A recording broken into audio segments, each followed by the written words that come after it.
Hey everyone, welcome to my channel. I'm Doris. I'm here to show you about my stock account. Right now, my stock account has a net asset of $72,031.21. Today, the PL is a loss of 0.21%, $153.5. Today, United Natural Gas closed down 1.06% to 6.54. S&P 500 ETF SPY closed up 0.07%, SQQQ closed down 0.22%, and Apple closed up 0.59%. Today, the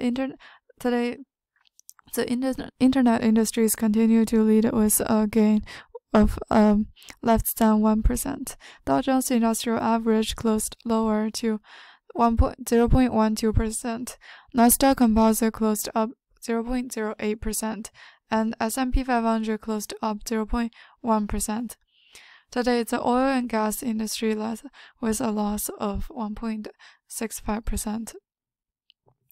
And today, let's talk about the Treasury yields.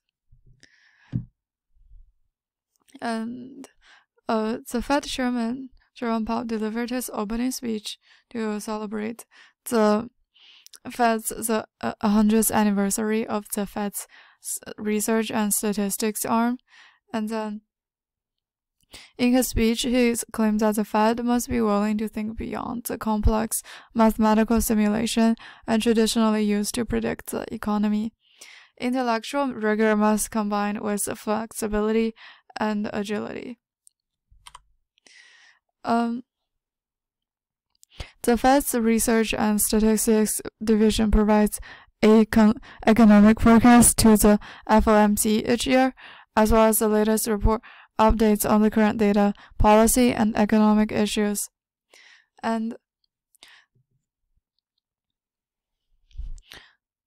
after the COVID-19, the Fed faced a challenge in forecasting the economy because for the Fed officials, the surging inflation in 2021 was they believed was temporary before the inflation continued to accelerate during 2022 when it reached a peak of 9.1% of CPI index in June of that year.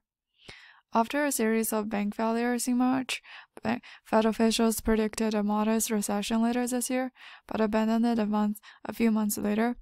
The U.S. economy actually grew by 2.1% in the second quarter and climbed up to the 4.9% in the third quarter, surpassing the Fed's expectations. Therefore, Mr. Powell said that the predictors that the Fed's hold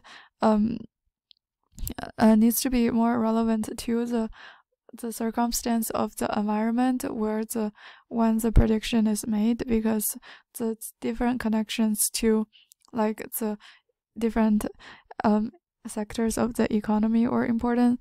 For example, the consumer spending were during the third quarter of this year that drove up the GDP, which was surprising to people's expectations, that especially the Feds, who believed that the U.S. economy may slow down as the labor market and other manufacturing sectors become less active. In the press conference in early November, Powell said the Fed was close to the end of the rate hike and was cautious, considering whether to raise interest rates again. Monetary policy is restrictive.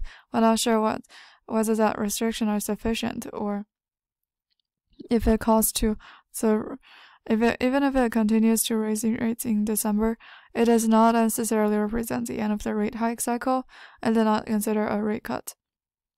Fed workers did not include recession into their economic forecast, and falling inflation may require a further slowdown. This week, a number of Fed officials, including the Fed Governor Bowman and Minneapolis Fed President Kashkari, have made hawkish speeches. This cooled down investors and sentiment that the Fed may stop raising interest rates and may seem in an attempt to cool down the sentiment in the U.S. stock market, particularly that have rebounded over the past few weeks. Fed officials, they have the next official meeting in December 12th to 13th. Before the meeting, the Fed will see the latest report on retail sales, employment, and inflation. Currently, the Fed's benchmark interest rate is 5.25% to 5.5%, the peak of this tightening cycle. And according to the Fed Watch tool, most people expect the Fed to not raise interest rates during its December meeting. However, there may be other factors that Fed may consider, such as the CPI data and the PCE data. This is all I have for today. Thank you for listening. Don't forget to subscribe and see you next episode.